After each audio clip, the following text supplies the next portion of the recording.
Hello दोस्तों, अभी मार्च 2021 में YouTube की तरफ से एक ईमेल आया जिसने कई क्रिएटर्स की नींदें उड़ा दी। वो मेल था कि YouTube की अर्निंग पर टैक्स लगेगा। तो मेरे पास कई सारे क्वेश्चंस इस चीज के रिलेटेड आ रहे हैं कि ये कैसे इंपैक्ट करेगा, इसकी डिटेल क्या है, क्या करना होगा। तो इस वीडियो में बहुत ही सिंपल तरीके से मैं इस अर्जेंट और इंपॉर्टेंट इशू को एक्सप्लेन करूंगा और इसी वीडियो में लाइव आपको दिखाऊंगा कैसे आप अपनी टैक्स इंफॉर्मेशन सही तरीके से सबमिट कर सकते हो सो दैट आप किसी भी नुकसान से बच पाओ।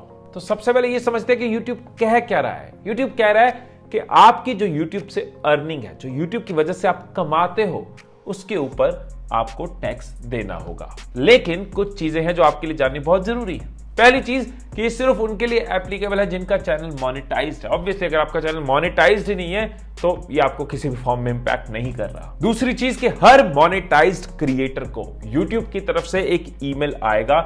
हो सकता है आप में से मैक्सिमम लोगों को वो ईमेल आ चुका हो, जिसके अंदर आपसे आपकी टैक्स इंफॉर्मेशन मांगी जाएगी। प्लीज मेक श्योर जो भी ईमेल आईडी आपने रजिस्टर किया उस पर वो ईमेल आई होगी। अगर बाय चांस आपने चेक नहीं किया तो जाके उसको चेक करो। उसके अंदर आपको वो लिंक मिलेगा जिससे आपने टैक्स इंफॉर्मेशन सबमिट करनी है। और अगर आप 31 मई 2021 तक अपनी टैक्स इंफॉर्मेशन सबमिट नहीं करते तो आपकी YouTube अर्निंग में से फ्लैट 24% डिडक्ट कर लिया जाएगा। मतलब अगर आपने $100 अर्न करें तो आपको सिर्फ $76 ही मिलेंगे। लेकिन अगर आपने टैक्स डॉक्यूमेंट सबमिट कर दिए तो क्या होगा, तो आपकी यूएस अर्निंग के ऊपर ही टैक्स लगेगा। यूएस अर्निंग मतलब वो अर्निंग जो आपकी यूएस में बैठे व्यूअर्स की वजह से हुई है। मैं सिंपल एग्जांपल से एक्सप्लेन करता हूं कि आपने YouTube से $100 अर्न करे, लेकिन उसमें से $10 यूएस में बैठे हुए व्यूअर्स की वजह से है। यानी कि $90 कहीं से भी आ रहे हैं, लेकिन $10 यूएस के अंदर जब आपकी वीडियो देखी गई उस वजह से वो आ रहे हैं। तो अगर आपने टैक्स डॉक्यूमेंट सबमिट किए हैं तो जो टैक्सेशन है वो $100 पे नहीं होगी, वो सिर्फ $10 पे होगी। मतलब उसी अमाउंट के ऊपर टैक्स एप्लीकेबल होगा जो अमाउंट यूएस के व्यूअर्स की वजह से आई है। मैं अपने एनालिटिक्स आपको दिखाता हूं। अगर मैं अपने रेवेन्यू की बात करूं तो यूनाइटेड स्टेट से मेरा जो रेवेन्यू है वो सिर्फ 2.6% है। बाकी 97.4% रेवेन्यू इधर उधर से। 90% तो इंडिया से ही है, बाकी 7% बाकी कंट्री से। तो अगर मैंने टैक्स इंफॉर्मेशन सबमिट करी है तो सिर्फ मेरी इनकम के 2.6% रेवेन्यू के ऊपर ही टैक्स एलिजिबल है। आप में से मैक्सिमम क्रिएटर्स का हो सकता है मैक्सिमम रेवेन्यू इंडिया से आ रहा हो, यूएस से लिमिटेड आ रहा हो। हाँ, आपका चैनल इंग्लिश में, आप इंटरनेशनल ऑडियंस को टारगेट कर रहे हो तो चांसेस हैं कि आपका एक मेजर रेवेन्यू यूएस से आ रहा हो। लेकिन बहुत सारे क्रिएटर्स जिनको मैं जानता हूं उनका मैक्सिमम रेवेन्यू इंडिया से ही आता है। तो अगर आपने टैक्स इंफॉर्मेशन सबमिट करी है तो आपका पूरे रेवेन्यू के ऊपर टैक्स नहीं लगेगा, सिर्फ उस रेवेन्यू पे लगेगा जो यूनाइटेड स्टेट से आ रहा है। वो आप अपने एनालिटिक्स में जाके, ज्योग्राफी में जाके रेवेन्यू का चेक कर सकते हो कि किस कंट्री से कितना रेवेन्यू आपको आ रहा है। सो आई होप आपको ये क्लियर है कि आप दुनिया के किसी भी कोने में वीडियो बना रहे हो और दुनिया में कहीं भी आपकी वीडियो देखी जा रही है, अगर आपने टैक्स इंफॉर्मेशन सबमिट करी है तो सिर्फ यूएस से आए हुए व्यूज और यूएस से आए हुए व्यूज के ऊपर जो रेवेन्यू है उसी के ऊपर आपका टैक्स एलिजिबल है। अब आपका नेक्स्ट क्वेश्चन होगा कि कितना टैक्स कटेगा। आप जिस कंट्री में रहते हो, अगर उस कंट्री की यूएस के साथ टैक्स ट्रीटी है तो उस केस में आपका 15% टैक्स कटेगा, और अगर टैक्स ट्रीटी नहीं है तो 30% टैक्स कटेगा। इंडिया की यूएस के साथ टैक्स ट्रीटी है, इसलिए जो भी आपकी यूएस व्यूअर्स की वजह से अर्निंग हो रही है उस पे 15% टैक्स एलिजिबल होगा। सो अगेन सेम एग्जांपल लेता हूं कि आपको YouTube से $100 मिल रहे हैं, जिसमें से $10 यूएस की व्यूअरशिप की वजह से आए हैं, और आप इंडिया में हो तो इंडिया की यूएस के साथ टैक्स ट्रीटी है, तो $10 के ऊपर 15% यानी कि $1.5 डिडक्ट होगा, आपको $98.5 मिलेंगे। एंड मैं फिर से बता दूं कि अगर आपने टैक्स इंफॉर्मेशन सबमिट नहीं किया तो चाहे आपके यूएस से व्यू आ रहे हैं नहीं आ रहे, चाहे एक भी व्यू आ रहा हो या वो भी ना आ रहा हो, आपका फ्लैट 24% डिडक्ट कर लिया जाएगा। सो आपकी अर्निंग और व्यूज यूएस से आ रहे हो या ना आ रहे हो, लेकिन आपका नुकसान ना हो जाए इसलिए बार बार रिपीट कर रहा हूं, 31 मई से पहले पहले टैक्स इंफॉर्मेशन जरूर सबमिट करना। मई की वेट भी मत करो, जितना जल्दी हो सके उतना जल्दी करो। अब एक और क्वेश्चन के कौन कौन सी अर्निंग पे टैक्स लगेगा। जो भी अर्निंग आपकी YouTube के थ्रू हो रही है, वाया YouTube हो रही है, उसके ऊपर टैक्स लगेगा, जैसे कि एड रेवेन्यू, यूट्यूब आपको देता है उसके ऊपर टैक्स एलिजिबल है। सुपर चैट्स के थ्रू आपको रेवेन्यू आ रहा है उसके ऊपर टैक्स एलिजिबल है। चैनल मेंबरशिप्स या अगर आप यूट्यूब मर्चेंडाइज के साथ लिंक्ड हो तो वहां पे टैक्स एलिजिबल है। यूट्यूब प्रीमियम से अगर आपको रेवेन्यू आ रहा है वहां भी टैक्स डिडक्ट होगा। अगेन जो भी यूएस के व्यूअर्स के थ्रू आ रहा है वो वाला। और इसके अलावा अगर आपकी कोई भी अर्निंग है जो आपकी वीडियोस की वजह से हो रही है लेकिन यूट्यूब इन्वॉल्व नहीं है, फॉर एग्जांपल एफिलिएट मार्केटिंग हो रही है, ई कॉमर्स है, ब्रांड डील्स हैं, जो भी आप अपने ओन पे कर रहे हो उसके ऊपर आपका कोई टैक्स एलिजिबिलिटी यूएस की तरफ से या गूगल की तरफ से नहीं है। आप अपने इनकम के ऊपर जो टैक्स भरते हो भारत सरकार को जो देते हो वो तो आपका नेचुरल प्रोसेस है, वो आपको पता है, वो आप करते रहो। कुछ क्रिएटर्स ने मुझे ये भी कहा कि गूगल हमसे पैसे क्यों ले रहा है। ये पैसा गूगल नहीं ले रहा, बेसिकली यूट्यूब जो है वो गूगल का प्रोडक्ट है, गूगल का बेबी है और गूगल जो है वो यूएस में बेस्ड है, गूगल यूएस की कंपनी है। तो यूएस की गवर्नमेंट की ये नोटिफिकेशन है कि हमारे यहाँ पे हमारे लोगों की वजह से अगर कोई रेवेन्यू जनरेट हो रहा है, अगर यूएस का सिटीजन कहीं पे व्यू दे रहा है, ऐड देख रहा है, तो वो रेवेन्यू उस रेवेन्यू के ऊपर जो टैक्स एप्लीकेबल है वो यूएस को चाहिए। तो ये सही है गलत है, इस पे बहुत सारी डिबेट्स हो सकती है, लेकिन जहां टैक्स इन्वॉल्व होता है वहां गवर्नमेंट, वहां कंट्री इन्वॉल्व होती है। अब अगर आप एक मोनेटाइज्ड क्रिएटर है और इस टैक्स इंफॉर्मेशन को सबमिट करना चाहते हैं तो मैं आपको लाइव दिखाता हूं। मैं अभी अपनी टैक्स इंफॉर्मेशन सबमिट कर रहा हूं और आपसे शेयर करूंगा सो दैट आप भी इसको कर पाओ, सिंपल तरीके से, बेस्ट तरीके से इसको समझ पाओ।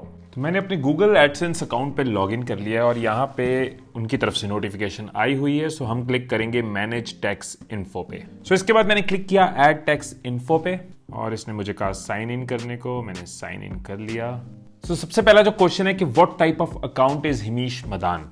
तो कुछ लोगों का इंडिविजुअल अकाउंट होता है, कुछ लोगों का नॉन इंडिविजुअल अकाउंट होता है। सो इंडिविजुअल इज जनरली एक क्रिएटर इंडिविजुअल अकाउंट ही बनाता है, अपने नाम से अकाउंट बनाता है, बट कई बार कुछ ऑर्गेनाइजेशंस अपना यूट्यूब चैनल बनाती हैं। फॉर एग्जांपल एप्पल ने अपना यूट्यूब चैनल बनाया, जोमेटो ने अपना यूट्यूब चैनल बनाया, तो वो चैनल किसी एक इंडिविजुअल के नाम पे नहीं होता, वो एक एंटिटी के नाम पे होता है। बट मेजॉरिटी केसेस में अगर ये चैनल आपके नाम से है, जैसे मेरे केस में ये मेरे नाम से है, हिमीश मदान के नाम से है, तो हम इंडिविजुअल पे क्लिक करेंगे और नेक्स्ट दबाएंगे।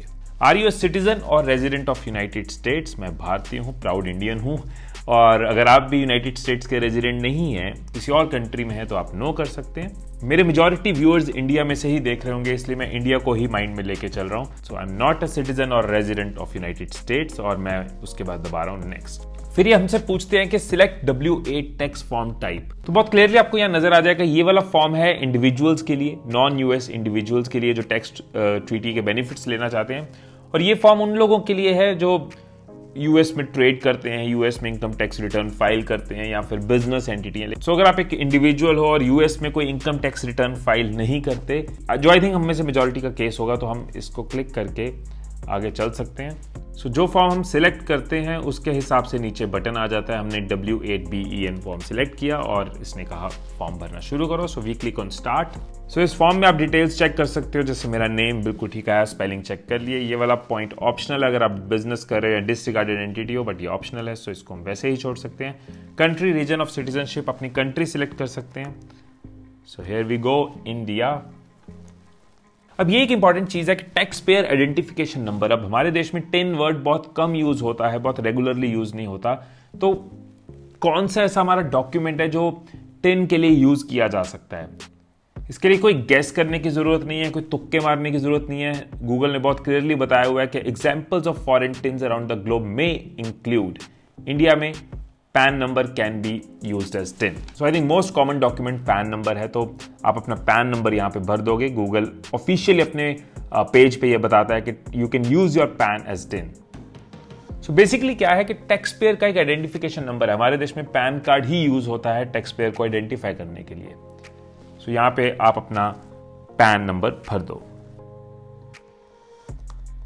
सो USITN हमारे पास है नहीं, वैसे भी ऑप्शनल है और हम नेक्स्ट क्लिक कर सकते हैं। अभी आपसे एड्रेस मांग रहा है तो आप अपना एड्रेस यहाँ पे फिल कर सकते हो।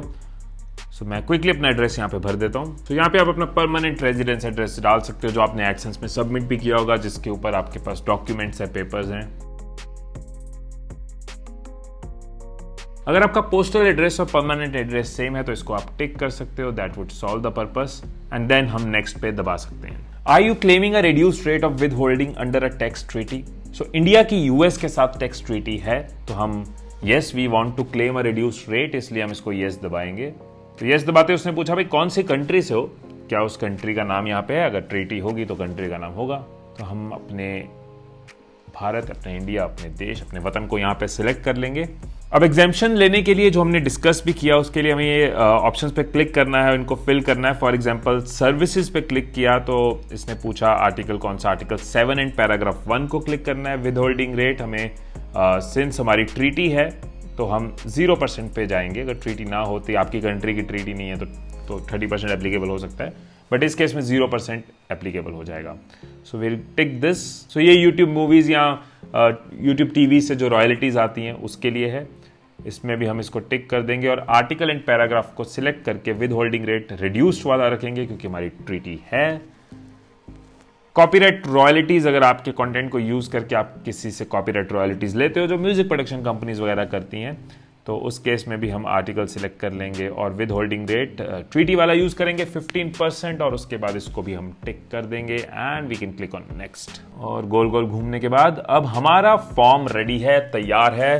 तो एक फॉर्म डिजिटली पूरा क्रिएट करके बना दिया है। फॉर्म देखने में बिल्कुल ऐसे ही लगता है जैसे हमारे यहाँ भी फॉर्म होते हैं, तो लेकिन येस वो डिजिटली भरा गया है। और I confirm that I have reviewed the generated text document to best of my knowledge and believe. आप एक बार चेक कर सकते हो, डबल चेक कर सकते हो, ट्रिपल चेक कर सकते हो कि क्या जो मैंने भरा है वही वहां पे लिखा आ रहा है। And yes I have confirmed everything is looking good और मैं अब नेक्स्ट दबा रहा हूं। अब बारी आ गई अपना ऑटोग्राफ देने की, डिजिटली इसको साइन करने की। सो अपना नाम, आप लीगल नाम जो आपका डॉक्यूमेंट पे आपका पैन पे है उस नाम को यहाँ पे आप भर देंगे। क्या आप वही हो जिसका नाम ऊपर लिखा है? Are you the person listed in the signature section? Yes. अगर आप किसी के बिहाफ पे कर रहे हो, कोई एजेंसी है उसके बिहाफ पे कर रहे हो, आप एजेंट हो, आप किसी की पावर ऑफ अटर्नी आपके पास है, तो आप लिख सकते हो no, but I believe and assume के मैक्सिमम लोग खुद ही फॉर्म भर रहे होंगे और इतना आलस थोड़ी ना कर रहे होंगे। सो आई क्लिक ऑन नेक्स्ट। सो अब आगे activities and services performed in US and affidavit. Has the individual or entity identified in the text identity section performed any activities and services for Google within the US? क्या US के अंदर आपने कोई activity, कोई business, कोई service उसके अंदर करी है? So again majority cases no. So मैंने नो पे क्लिक कर दिया है और सर्टिफाई कर दिया अपने नो को। Next question, are you providing tax info for new or existing payment? So अगर तो आप पहले से पेमेंट्स रिसीव करते हो एडसेंस से, आपको पहले पेमेंट्स आ चुकी है, तो आप इस पर टिक करोगे I am providing tax info for existing payment profile that has previously received payment. अगर आपकी पहले कभी कोई पेमेंट नहीं आई है, अभी आनी है, you have not received any payment, तो आप इस ऑप्शन पे टिक कर सकते हो। ये उनके लिए एप्लीकेबल हो सकता है, फ्रेश अकाउंट है, अभी तक पेमेंट आई नहीं है, चेंज इज ऑप्शनल है। So that's it. सो अब हम इसको सबमिट कर सकते हैं, लेट्स सबमिट इट। सो आपको यहाँ पे स्टेटस अप्रूव नजर आ रहा है, ये क्लेम नजर आ रहा है, ये क्लेम नजर आ रहा है, ये क्लेम नजर आ रहा है। So everything is done and हमारा काम हो चुका है। इसी तरह से आप भी अपने फॉर्म को सबमिट कर सकते हो और आपका काम भी हो जाएगा। सो आई होप कि इस वीडियो ने आपके कई क्वेश्चंस को आंसर किया होगा, कई कंफ्यूजन्स को क्लियर किया होगा। अभी भी अगर कोई थॉट माइंड में हो तो नीचे आप डिस्क्रिप्शन में दे सकते हो। अगर मेरे पास जवाब होगा तो मैं बिंदास आपको आंसर दूंगा, अगर नहीं होगा तो आपके लिए आंसर ढूंढूंगा और आंसर जरूर दूंगा। फिर मिलेंगे अगली वीडियो में, तब तक खुश रहिए, खुशियां बांटते रहिए। I love you all.